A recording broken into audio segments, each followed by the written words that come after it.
Good evening to everyone here in the space of Rosa in Berlin, but also to the people who are joining us online. So there's a camera in front, we also record.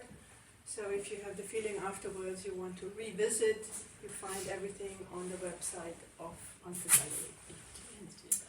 My name is Cornelia Solfrank and I have the honor to guide you through tonight's event. The event is the presentation of two books, one by Yvonne Volkart and one by Birgit Schneider. Under the title Caring and Narrating, Aesthetic Strategies to Counter the Climate Crisis, we connect these two books and we'll have the opportunity to discuss their similarities but also their differences. The two authors will first talk about their books themselves before they will engage in a dialogue and of course also in a discussion with the audience. Birgit's book has been published in German only so far. The German title is Der Anfang einer neuen Welt, wie wir vom Klimawandel erzählen, ohne zu verstummen. In English, The Beginning of a New World, How We Narrate Climate Change Without Falling Silent. This is a printed book and we have a few copies here for sale in the back. They are 22 euros, so if you don't have it yet, you have the opportunity to buy it after the presentation. Yvonne's book, Technologies of Care, From Sensing Technologies to an Aesthetics of Attention in a More Than Human World, has been published in English as an open access ebook, which means you can download it from the website of the Swiss publishing house Diaphanes for free. So we begin our evening with the following question. What are the possibilities of ecoaesthetics and ecosensibility at the intersection of art, science and technology in times of climate crisis? These two terms, ecoaesthetics and ecosensibility, will frame the discourse which takes an interdisciplinary approach between art, science and technology. Birgit and Yvonne talk about aspects of how the social and ecological consequences of global warming are technically sensed, bodily felt and experienced, and to what extent different ways of perceiving can have a political impact.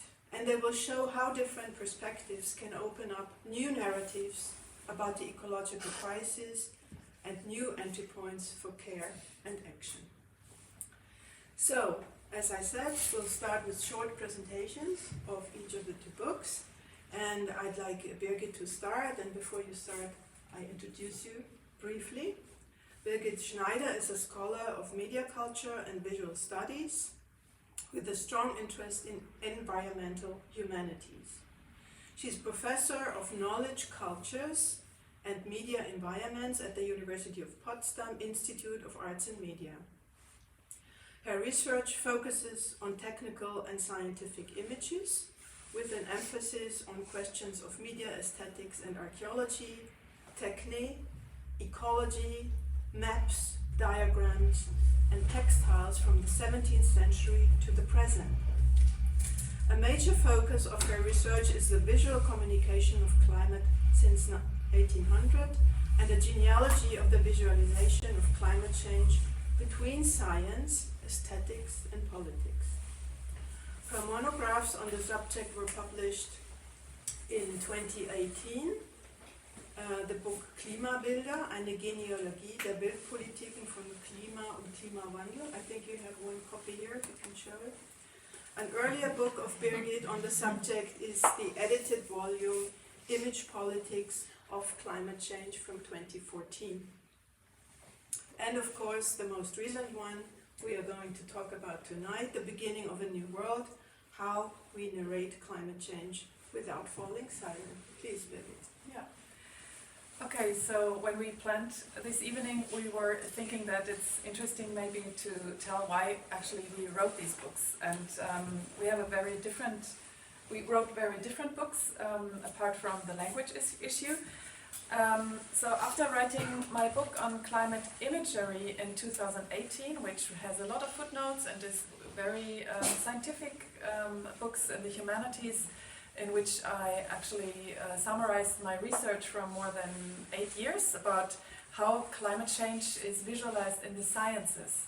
So in this book I was very much looking into how images which visualize data of climate change, how they are were established in the sciences. In the 19th century, Alexander von Humboldt played a role, but also how these images were perceived in the public since the climate summits and the climate politics in the 1980s, 1990s. And so what happened when these scientific images enter the public.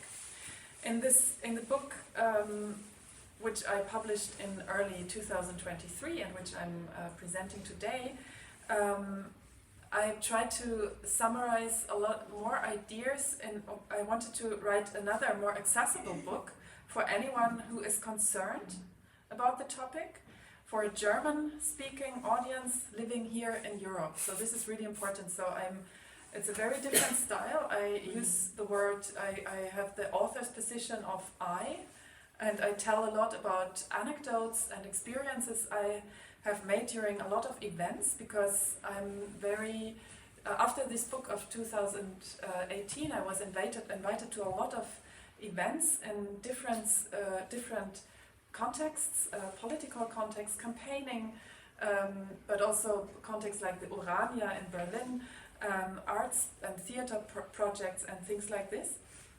And I wanted, for the second book, I wanted to weave into the many themes that I heard about in these in these meetings and engagements, and I wanted to weave it into also the different contexts in which I had been involved with this topic, to bring together the many experiences. And I also wanted to make a book with many voices, not just my own voice, but the many ideas and thoughts that already exist and that are not given enough attention. So I really try to weave in a lot of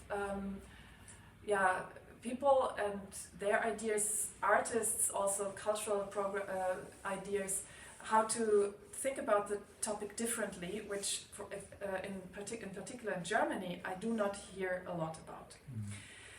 And I wanted to write a more reflexive and thoughtful, maybe very slow and interrogative, doubtful and hesitant book in a way, which is a lot in opposition to a lot of books you find out on the markets, which normally start with the apocalyptic news. This like 10 pages, how bad the things are going to ruin us, and this wasn't my approach. I just thought this is what we all know, and this is what makes me so silent. And so I wanted to have another starting point. And the starting point for the title and the entire book, this idea of falling silent, was my experience in private conversations, at events, over drinks afterwards, in seminars that I gave, that conversation very often died down, or people fell silent when the topic came up. So we had this very brief discussion how bad things are, and then some people were like, yes, we do have the solutions, and the others were just like stopping to talk about, because just the topic is just too huge to really imagine it. And I switched to a language, and also I wasn't able to have this language of what we must do and what we should do. This is a language I really cannot, this is not my language, and I've also found these books which I read, which tell me what we must and what we should, less and less convincing. And the idea of falling silent became an increasingly important figure for me. Maybe also the many experiences of myself falling silent when often older men explained the energy transition to me. This is like something I ended up on a regular basis, to be preached into silence in a way.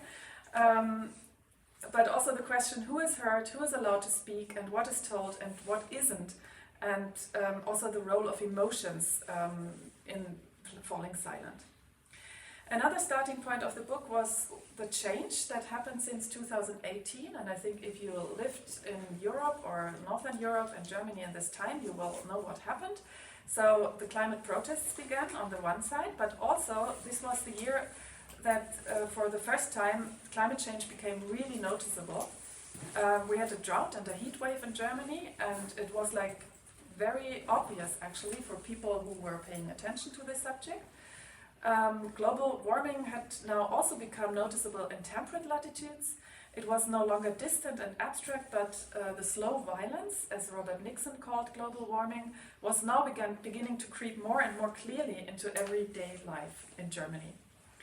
And this experience has intensified since then, and therefore the first chapter, I just give you an overview about the chapters, is about perceiving climate change, because there's this fight, climate is not weather, and I just thought, okay, is this really something we want to stick to, this scientific discussion about climate and weather? And it has a lot of reasons why in science this is so important. I'm not talking against it, but if you want to talk about the taking care of feelings or perceptions of everyday life, it might limit discussions, this scientific differentiation.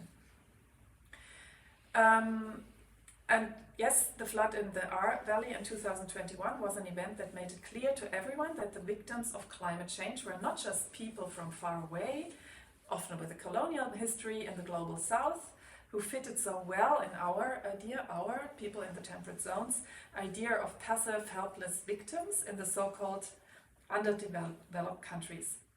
And finally, my book makes a contribution to overcoming the silence by showing where our thinking and imagination is so narrow, too narrow, and where we keep thinking the same thing again and again, which is why climate change is a crisis of imagination. This is what Amitav Ghosh has said so beautifully. And in a way, this is a thread that runs through the entire book, but maybe it's clearest in the last two chapters. In the chapter on climate change and culture, my first concern is to show how much the racist tradition of climate determinism still lingers in the subject, and how the division of the world into temperate latitudes and the others also organizes current thinking about the consequences of climate change and those who cause it. And it's interesting if you look at the maps, how much the old colonies are impacted by climate change very differently, and how still there's a arrogance of the temperate zones when talking about these issues. This is something I give examples about this in my book. And how I wanted to show how narrow the stories we tell about climate change are. Maybe later on I can also give an image as an example, because we are very good in telling climate change as an apocalypse. This is something we are trained so well in. It's really something which is in our cultural memory, even if we are not reading the Bible, it's still in all the Hollywood movies, and we really are trained in this so well.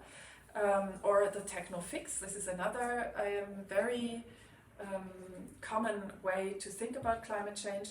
And I was also looking for examples of an ecotopia, and if you look for ecotopia, it's much harder to find examples here. My book does not contain any radical solutions. It's not a political manifesto.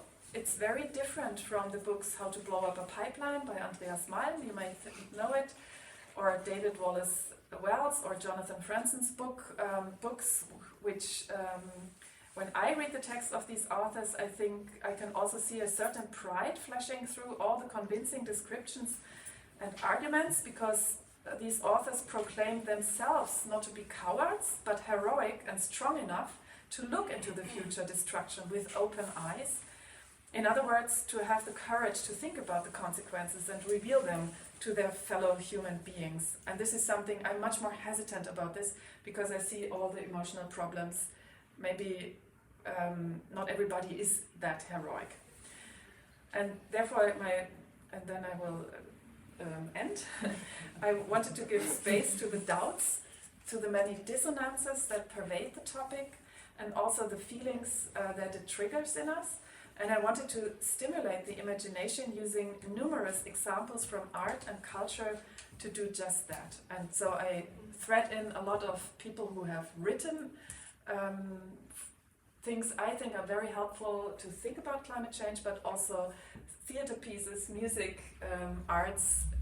I know about computer games which help us to imagine climate change. Yeah. So maybe we can talk about this, the role of art later, in more detail, also with Yvonne. You talked about the tone that you try to set in your book, and you really achieved. I read it this week, and it ends with a lot of doubts.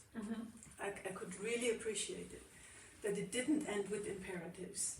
It doesn't say we should do more this or more that, or there's no moral accusations, and you leave us with a lot of doubts and also a little bit a sense of hopelessness. But I have to say, I really appreciated this, because it made me feel like I want to talk to you. You know, it kind of really opened the stage to talk, and it set this tone very well. You said you don't want to talk about this distinction between weather and climate. Oh, we can talk about it. I would really like to ask you to briefly explain it, because for me it was an important thing to understand that it's two very different things, and if they are constantly mixed up, it causes a lot of confusion. So maybe a short answer. So climate is a scientific construct, and it's a statistical object, so you cannot feel it in the scientific definition, because you cannot feel an average temperature. It's just an abstraction.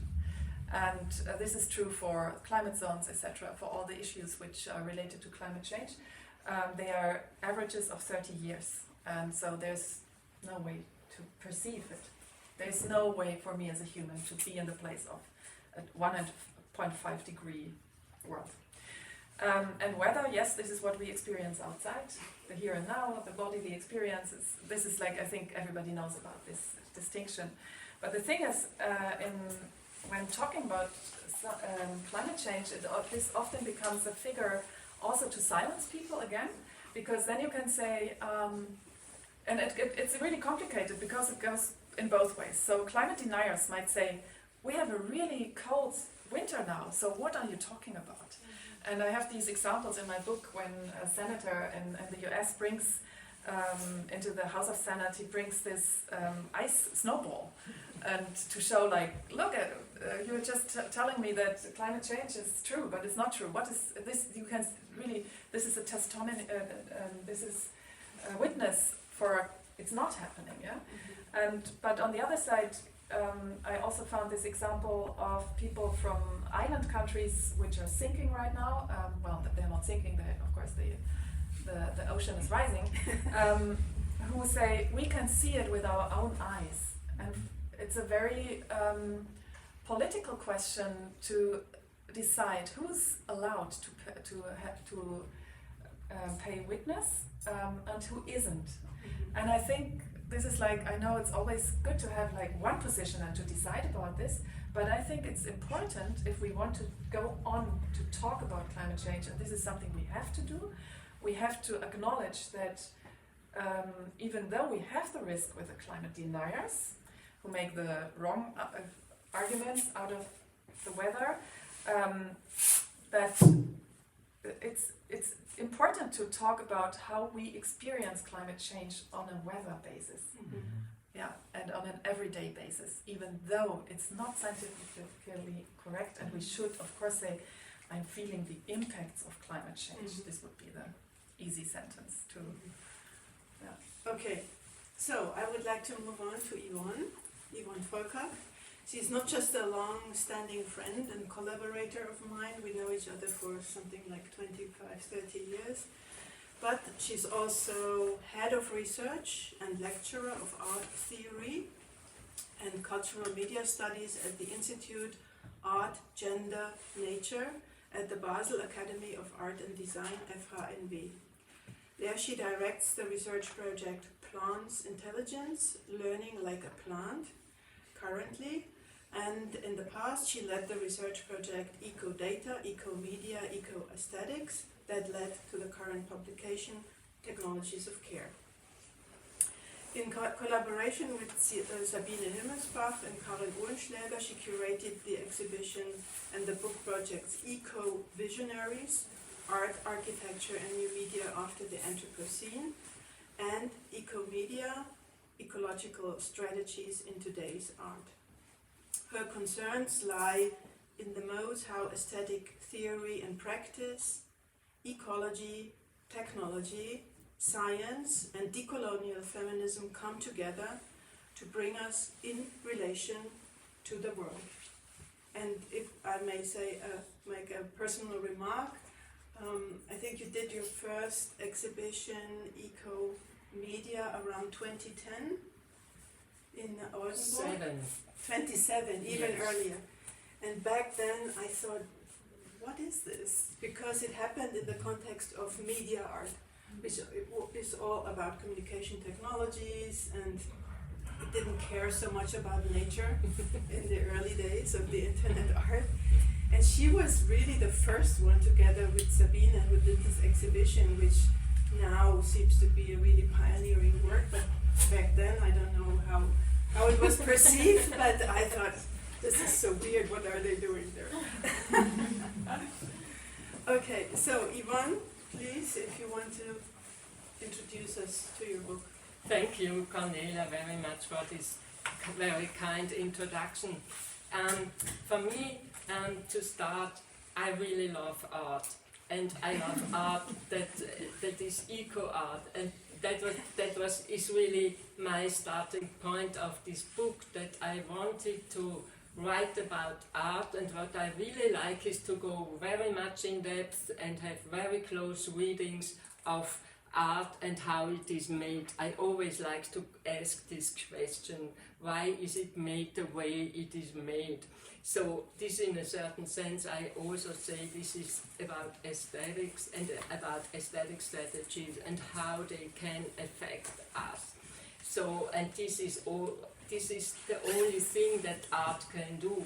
I mean, everything can affect us and has aesthetics, but in art, it somehow, it is strategies.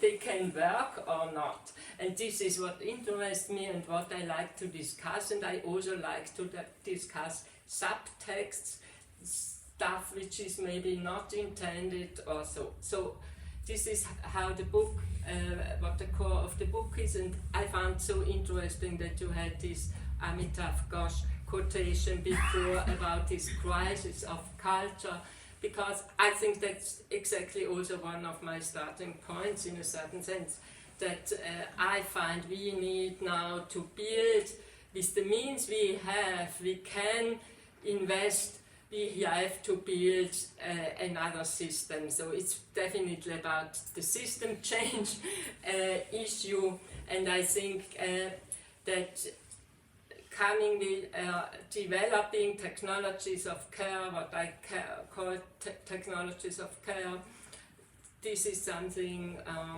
we can witness now in certain projects which I discuss in this book.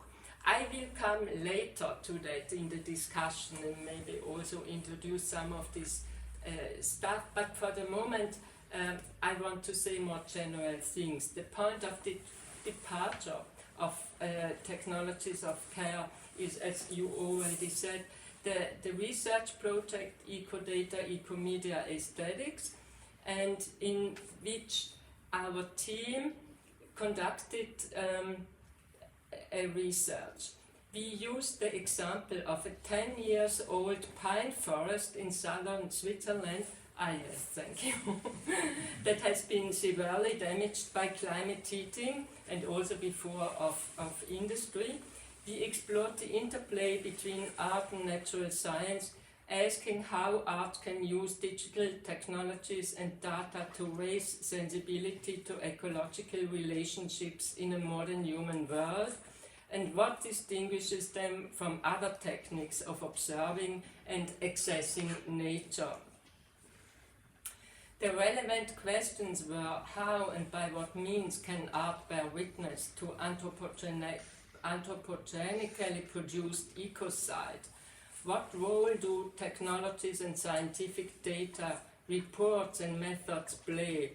And how can art and its technologies affect us toward a planetary co-living and promote moments of attention and care for the cross-species multiplicity of the Earth's inhabitants?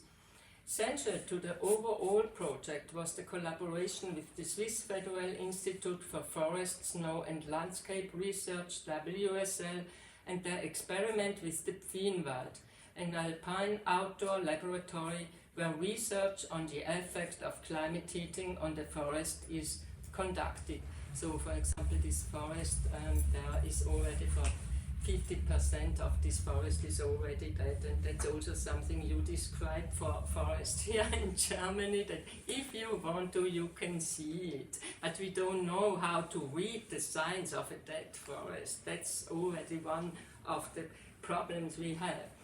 And as you said before, the project was initially conceived as an updating and deepening of the exhibition and book project Ecomedia, Ecological Strategies in Today's Art, which Sabine Himmelsbach, Karin Ohlenschläger and I curated, so 2007 until 2009. At that time, so these 20 years almost, 15 years ago, we were also interested in how artists use media and technologies to explore and articulate ecological contexts. We call this ecomedia, hybrid couplings between nature and technology and practices of translation that make sensor-based environmental data perceptible to humans. For example, sonifying weather data also was something that was very important at that time. Ecomedia and the ecodata they collect are not only explicitly involved in the production of knowledge about nature, but also stylized as apparatuses for raising awareness as mediators between worlds. They have become outright beacons of hope for socio-political change. This broad euphoria towards advanced technological means for ecologization also made me skeptical, despite my enthusiasm for media ecological experimentation.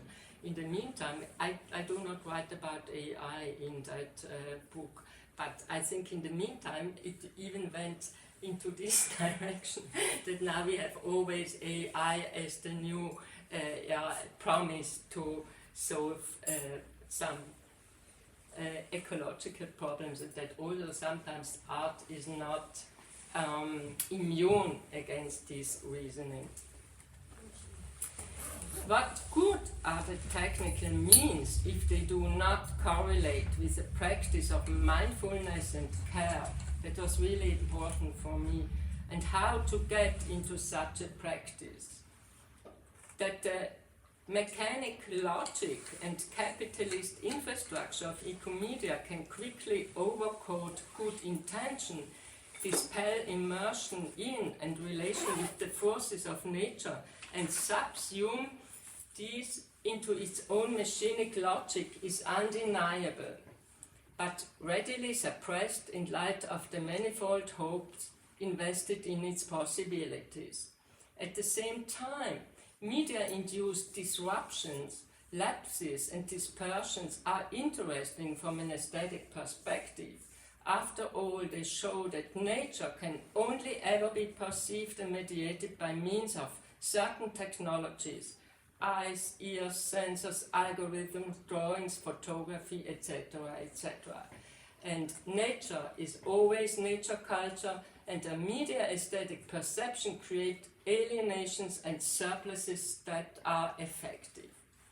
The fact is, with digitalization and the associated mobility of the last 30 years, the centuries-old process of exploitations of the earth has experienced an unimaginable increase. The entire planet and its human and non-human inhabitants have become resources that can be consumed, depleted and turned into waste. And we are even not aware that, especially with digitalization. This also includes the data processing of matter. At the same time, these processes of consumption appear tied to the promise of prosperity, making it so difficult to detach from them. A critical question is then how to deal with these contradictions of our life in the ways to seeing, how and by what means to continue to seek to change the contradictions. I think you have a word for that. You call it climate paradox or something. This paradox of that we live in these contradictions and cannot really. If we go out, we are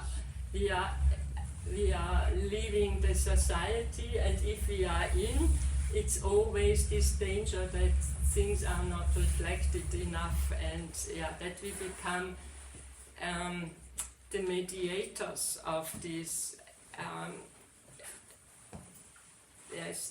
capitalist technologization. So, and make these means somehow fancy. So in this publication, I discuss how technologies become technologies of care in a modern human world. And as I said before, I use selected artists as examples. As I attempt to show, moments of caring are not so much enabled by the use of innovative sensing technologies as by techniques of sensing, by aesthetic media practices of alienation and trans-making. I coin this term with regard to practices of translating, whose etymology goes back to the Latin trans, which means over and across. By trans-making, I mean a fundamental disposition toward transitions and the allowing of alterity that is opposed to othering. As in the time of the first Ecomedia project, today connections to the manifold of the world, to its data as well as to its translations play a role.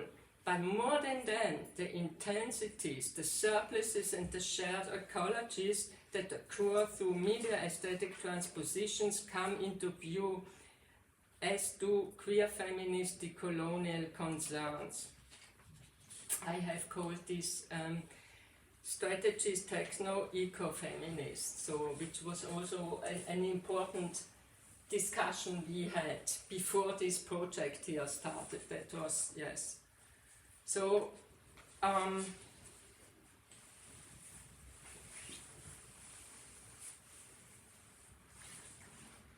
technologies of care, then, as the title suggests, are not so much sensor technologies as aesthetics that invite us to pay attention to the modern human world, because attention, according to Tim Ingold, is one of the most fundamental acts of engaging with the world. Quotation. Attention comes from attendere, literally meaning to stretch towards, tendere to. Being attentive in this definition is an action that moves the act of perceiving from the head to the body and from the body to the environment. It turns the body into a machine, a sensor, and gives it a direction toward the other. As a responsive act, it is, according to Ingold, less intentional and cognitive than quotation ecological. That is relationally interconnected with many. So this is becoming environment, becoming sensing. Natasha Myers speaks of becoming sensor, Anna Lovenhaupt thinks of arts of noticing, Donna Haraway invents being with feelers, and Jules Martinez thinks of receivership. it's becoming antenna. Yeah, so also here, for example, in this picture with this parabolic antenna, the protagonist is somehow receiving what it's my environment. And yeah, I try to come to an end. So the whole idea of this book is also about caring as a verb, and it means as an active verb. And the most important idea of to care is that it is a relational direction. It goes toward the other, and it is this also what this attendere is. It is this stretching out. So this is one of my most most important starting point, and it was really strange somehow to see how this care becomes such an important term during this crisis which showed up. So the chapters of the book fan out along the basic etymological meanings of caring. Because the interesting thing is if you go into etymology, you see that caring also in English and also in German has very contradictional terms. This is what it made me also for me so interesting. If we say care, the first thing can say it troubles or it worries me, which is completely the contrary to what it can also if I care for something also. So by means of variations, deviations and repetitions, these meanings attempt to narrow down the polyphony, counter-directionality, repetitiveness and insistence of caring.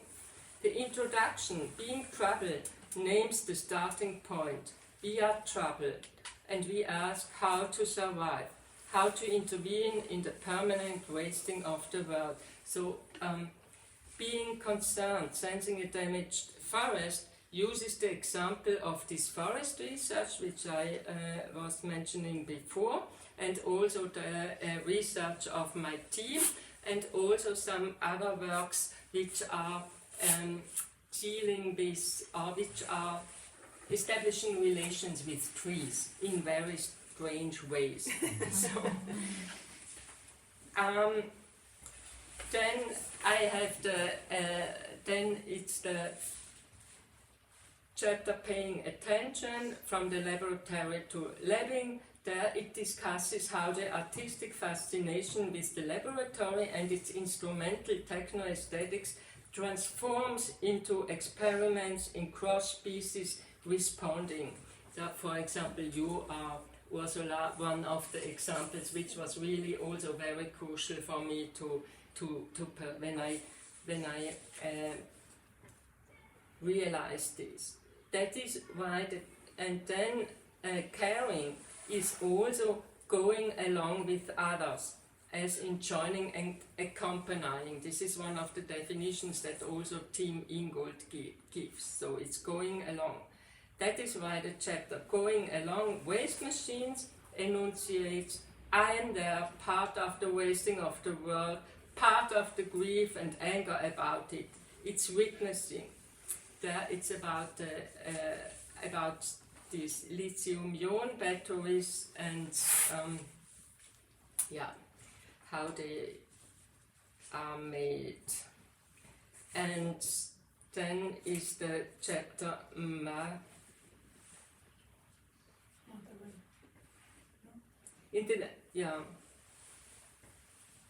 Mothering, Tending and Healing considers the proposition that to survive the catastrophic, to thrive and become, we need atmospheres in which to heal and to be healed. There are also different projects which demonstrate caring as becoming mother, forms of transformation, of growing and repairing, of inclusion and expansion, of alterity that transcend gender and species boundaries, and that also can articulate the right not to care, which is also important. The formal proximity produces the meanings mothering, othering, not othering, in short, a mothering that embraces rather than includes the other and becomes other together.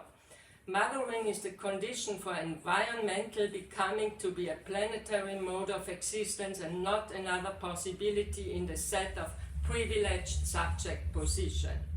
Caring then is always touching oneself, others. It is going out of oneself, connecting, becoming collective, exceeding the mark and at the same time coming back to oneself, exceeding towards an aesthetics of attention, leaving one's own house and arriving at the oikos of the earth, its unpredictable, chaotic, cosmic forces. This is care as surplus and excess. Surplus generates where something fits and does not fit, where there are disturbances, where opposites and incompatibles coincide polyphonically and not homogeneously, where meaning is generative and mechanic through addition and adjust through additions, where poetry is opacity. Even more than the respective meanings of to care, it is therefore the words both difference creating and unifying facility that is promising, especially for aesthetic concerns that aim at poetizing dual oppositions. Yeah. Yes. Okay. So you already get a sense of what a powerful writer Yvonne is, isn't she? And I noted down a few terms that you created in just one chapter. Making become, co-being, trans-making, you already mentioned, conspiring, togethering is also a wonderful verb. So it's all about... That is of Tim Ingold, the togethering. Okay. Togethering and conspiring is of Natasha Myers, but the interesting thing is that she is thinking about how to make allies with non-human entities.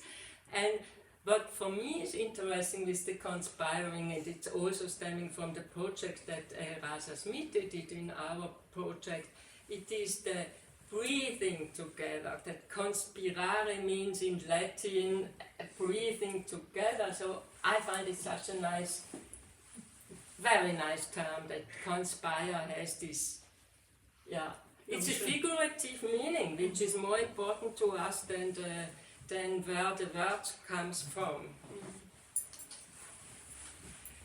So, Yvonne, I have one question. I think it's because we have this common past in cyberfeminism where we met in the 90s. It was all about technology. Now your book is called Technologies of Care. You do use digital technology to collect data, also to evaluate data. So digital technology plays an important part of your research project. But the way you use technologies is not limited to it. You expand the notion of what technology is, and I would like you to briefly elaborate on that. Yes.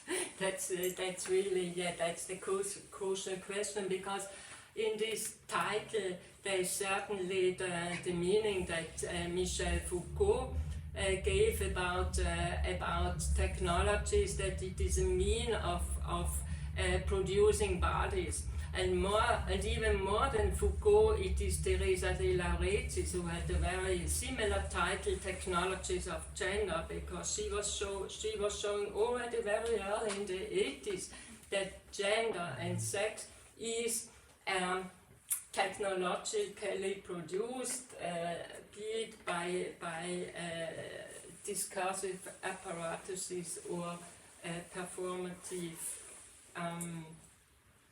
repetitions. So it is coming a little bit from this, but the technologies of care.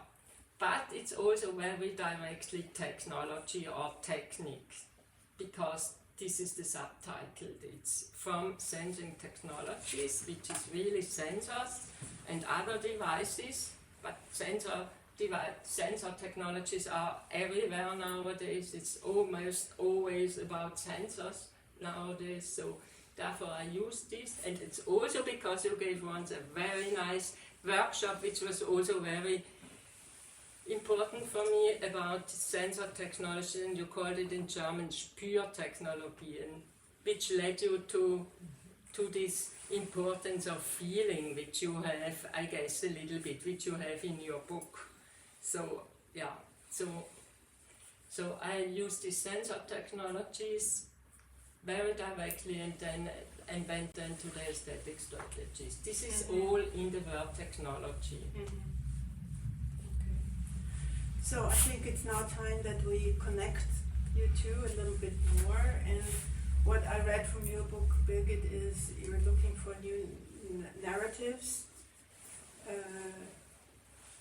You say we need them, and narratives are also in a way in a symbolic realm, as art also acts with different means. I think that's where you two connect. You are both operating with symbolic strategies, with the power of symbolic strategies and how to use them. And would you elaborate a little bit on the role of art? Maybe Birgit, you want to start. What is the role of art and the symbolic realm for what you are trying to achieve, or where you are heading? So I look into art in my book too, and I have done this already also in my previous book, because it opens up, it helps me to open up dualist structures, or it's also a way to keep dissonances alive and not to solve dissonances all the time. And so if you're talking scientifically and like in the natural sciences, it's a very different way to talk about the world. And art, like in its broadest sense, can also be poetry, whatever, is a way to not finalize, not conclude, find the solutions, etc., but to open up ideas. And this is what I find so important, not to narrow down topics, discussions, etc. And so the role of art is very important for the imagination, but also for the sense making. This is also, my book is also about, in a way I've also written it for myself, because I try to make sense of what I have been in all these climate scientific discussions for such a long time. I have met with and all these people, and I really was fascinated of what they do. But in a way, the meaning of what they find out, the meaning of all these reports, it's really hard to make sense as a human being. Like, if this is the world's condition, so how can I make sense of this? And I think art has a very important role in this. Although what I don't like, if curators, and of course it's not, I don't mean the curators as you, but I went to many exhibitions where curators, like in the first chapter of their catalogs then write, they have this idea that art is the problem solver. And I think art is it's a space which is badly paid, and why should the artist solve the problems which some other people produce in the first place? So I know they read these rhetorics to get the money and the sponsoring, but I really don't believe in this. I think and also art is much too, I don't know, why should we now hand over the problems to the artists? But this is something I'm still reading again and again. I have followed, and I know that others here in the room have followed eco art for a long time. It's not there since 5 years only. It has been there decades, and it's like a repetition again and again. This promise that art will be the tool to raise awareness and then to trigger actions. And this is something, I think it's a different logic how to trigger actions. The first step, I would agree. To create awareness. Yes, with the first step, I would agree. And to address problems and to show problems. Yeah. With solving. Yeah. Yvonne, do you want to add something to the... I remember that you have a very nice play. You say it very nice in your book also that if we have now to change, we need to change the culture, yeah, and so I think at that point also art is coming up in your argumentation, which I really would agree. And in general, what I also find important, what is important also for my idea is this trans making, that I think art does not only touch us as we usually expect, that art does touch us unlike scientific facts. It does touch us, it does affect us, I agree, but I think what I try to elaborate is also that it alienates what is already there and how we perceive reality. And this is exactly what I find interesting, that the reality sometimes is so sad and and it's so horrible, and you describe it so nice, so it's so exciting.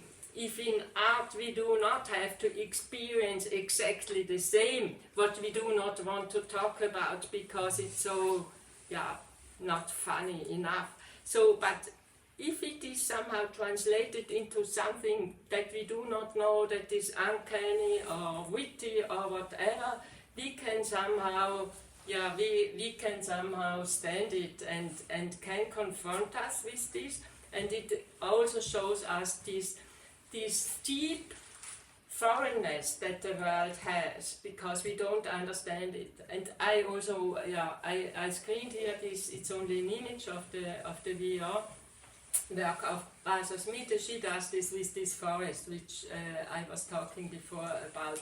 And it is, we see, it is exactly, we did not want to do something about climate crisis also, which is your subject. We wanted to do something about something specific about the forest, but it is one of the pieces in which you can really witness climate heating, what your subject is, because all these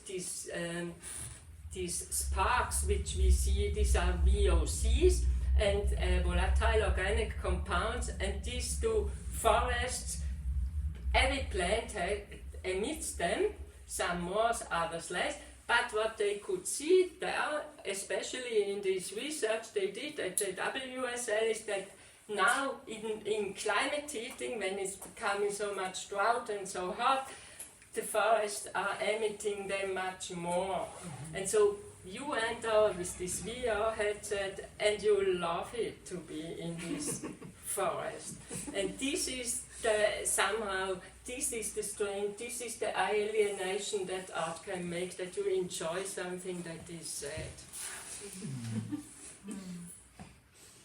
And that you have these feelings. But I think it doesn't end with joy, but No, your book is also very much about this gap between knowledge, because everyone agrees we know enough, we know how bad it is, maybe not in every detail, but we know enough. But then, where's the action?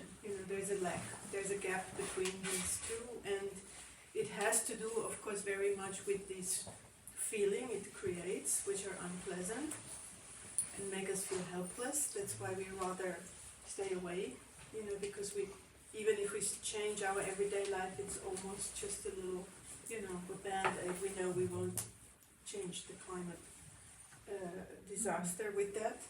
But on the other hand, I think what we did not talk about yet is the systemic reasons. It's not just only because it makes us feel bad and then we better do nothing. I think there's very, very strong interests, industrial, financial interests behind denying climate change and supporting fossil industry. And I think we need to address this. It's not only also address the systemic level, because very often this topic ends in a personal feeling of guilt. You don't do enough, you put your heating too high, you drive, you fly, you do all these things. carbon footprint has been invented exactly for that matter, that everyone feels guilty. And so we are so guilty that we forget to ask the systemic questions, And it does not really relate to art, but I think art can have a role, as you explained, in maybe creating a space or a stage or an atmosphere to start talking about this. We know about these bad feelings, and then we have to have the courage to face them, to go on speaking. And also, the artists that you show, they make us talk about it.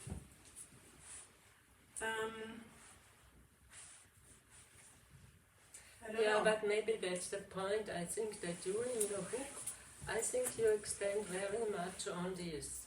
And you have very nice passages in which you are again and again strengthening this. Maybe you...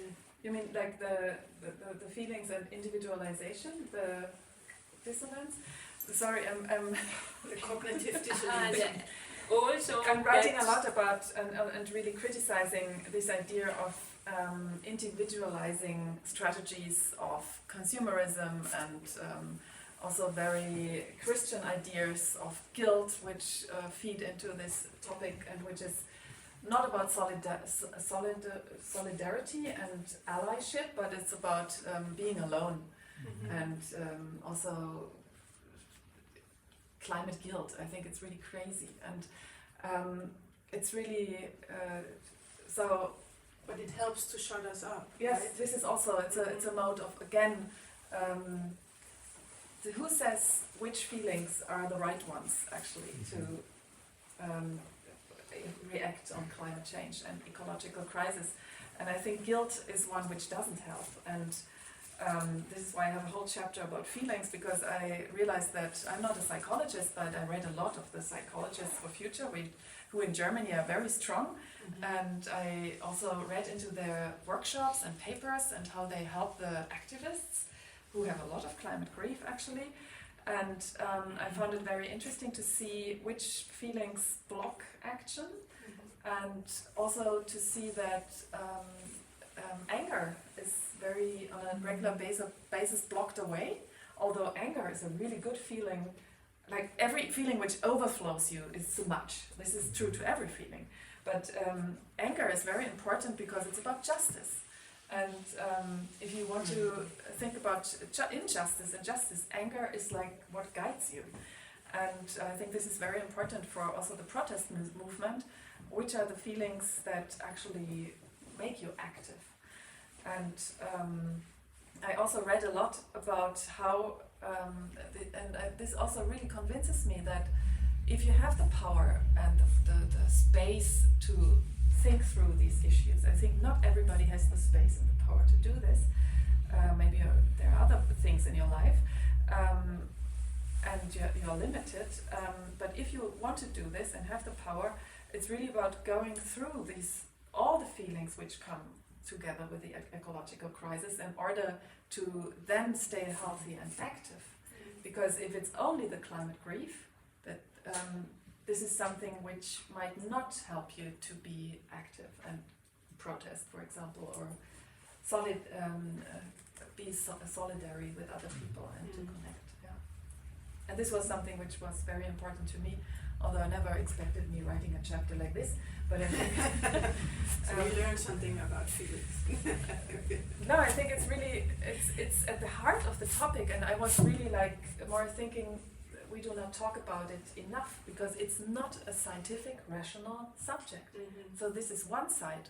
From knowledge to action, I don't understand it anymore because I think it's the wrong. There is no direct path from knowledge to action. We think we are very elaborated, rational creatures, but we can see for decades now that this pathway, there are politics, lobbies, etc. blocking, but also ideologies, feelings, beliefs, etc. There are so many ways, so many obstacles between knowledge and action, and the feelings were, for me, were one part of this. One term that tries to capture this is the term micropolitics. I think it's by Guattari or Deleuze. I think it's Foucault, micropolitics. No. Not Foucault. And this says exactly this underlying all this kind of what we know as rational politics, politicians when they talk politics. Underlying this is always a layer of effect. And very smart politicians know how to address this layer of effect. So we see this now with our governments in Europe moving to the right. These politicians, they know how to address certain feelings and effects. Mm-hmm. So they make that work in their sense. And I think there's a very important relationship between effects and feeling and politics, and also the reason why there is not more measures happening. So maybe to keep that in mind. But now I think the audience certainly was very patient, and they have also questions. Please. But maybe the chairs are also We not so will- comfortable. Because We you're will moving around. We have overextend. but we can take one or two questions. No feelings? Yes. Yeah, you Well, go first, I think. There's so many thoughts and then trying to minimize and connect them now. But I am interested in this relational ontology of the human, the sort of post-human, technological, AI human, and then also the more than human. And I've been exploring recently in my own research technology as a tool and as potentially an artistic tool, and AI also as a tool for maybe approaching greater sensitivity with the more than human. So I was wondering maybe what your perspective on this is, and if there's, some potentiality there. To Yvonne, or I don't know, Birgit, Yvonne? I think this goes to Yvonne. Yeah, I think so. It seemed like maybe you didn't want to talk You about brought AI, so many- but She I'm brought so many curious. examples. But I didn't think of showing an example. Or maybe I did. Well, it's up to you. Maybe I did misunderstood the question.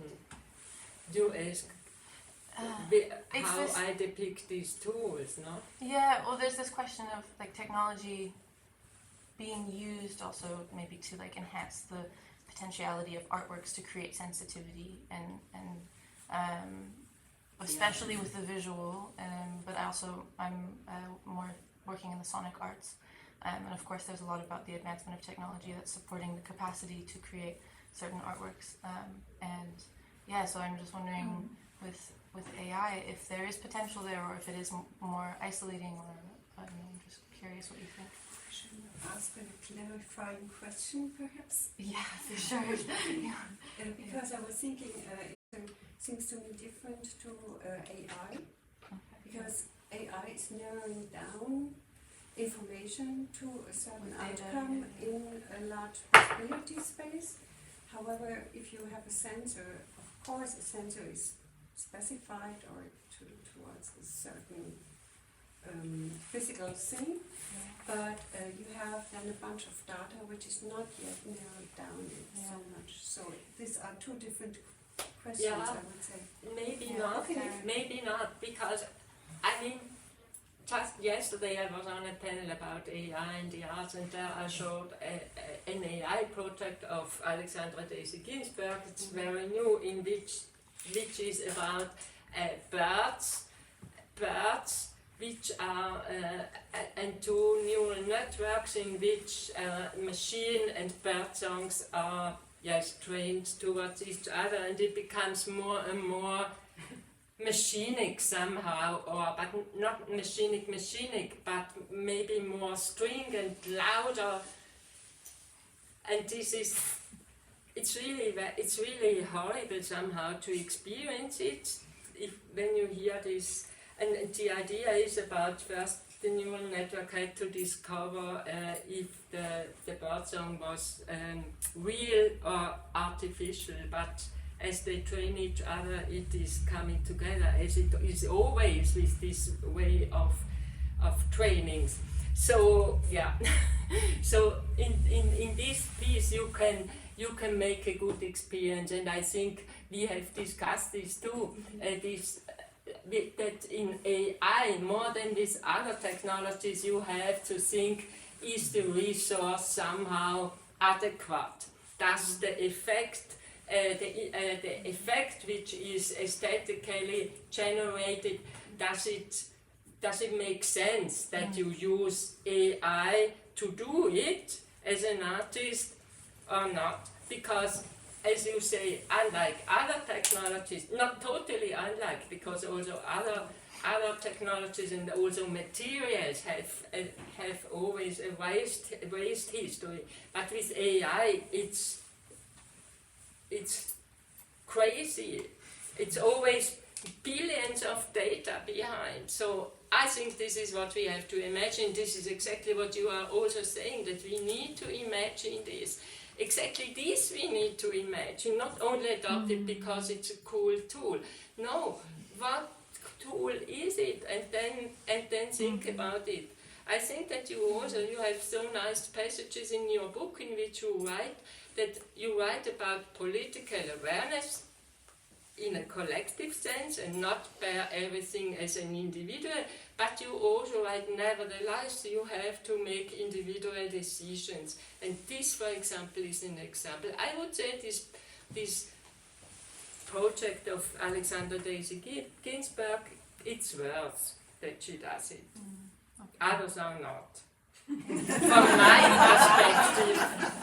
my perspective. So the question if artists should always follow the hype, and yes, this is the same with LiDAR scanners. I think everybody who is aware of this technology, it became very common, and because it produces these fascinating new image worlds, and but it's also, I think, this question, you have to decide if it's like. But nowadays, LiDAR scanner is in every mobile phone, or in the better ones. So is there another question from the There audience? was another Oh question. yeah, and who was it? You. Yes. So, thank you both for these really fascinating presentations.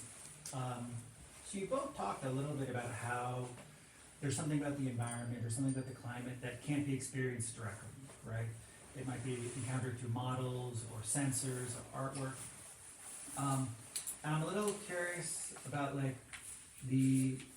if for you there's a kind of, this relates to something in our contemporary moment, right? If the sense is this notion that we need art, that we need new stories, that science needs models to construct the environment, is this partially because are we living in some post-natural moment where we can't experience the environment directly, or has our world is the Anthropocene this breaking apart of having an immediate experience with the environment, or do you see yourselves exploring this more general kind of this has always been the way we experience the world. We always have to experience it through mediation. So is there a kind of historicity to your interest in the mediation, or is it kind of a general theme that you just are discussing anew now? Do you understand the question? As a media theory scholar, I would answer yes. As humans, the world is always mediated, and we are telling stories. We are medium ourselves, and I cannot get out of this.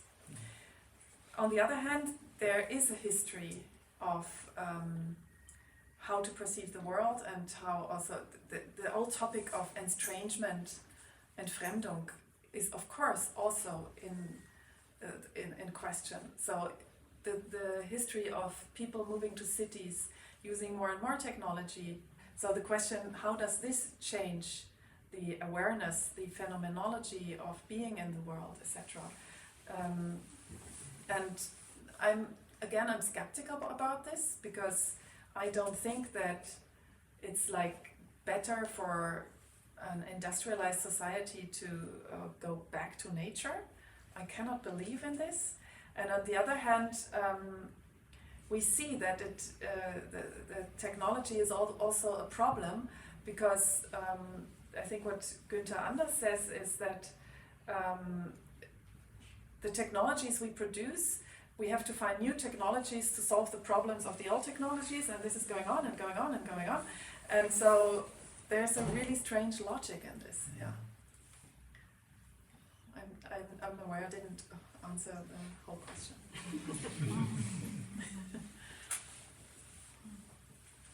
I'd be interested in how the religion or mythological models or stories play a role in your perspective as alternative forms of describing the problems and giving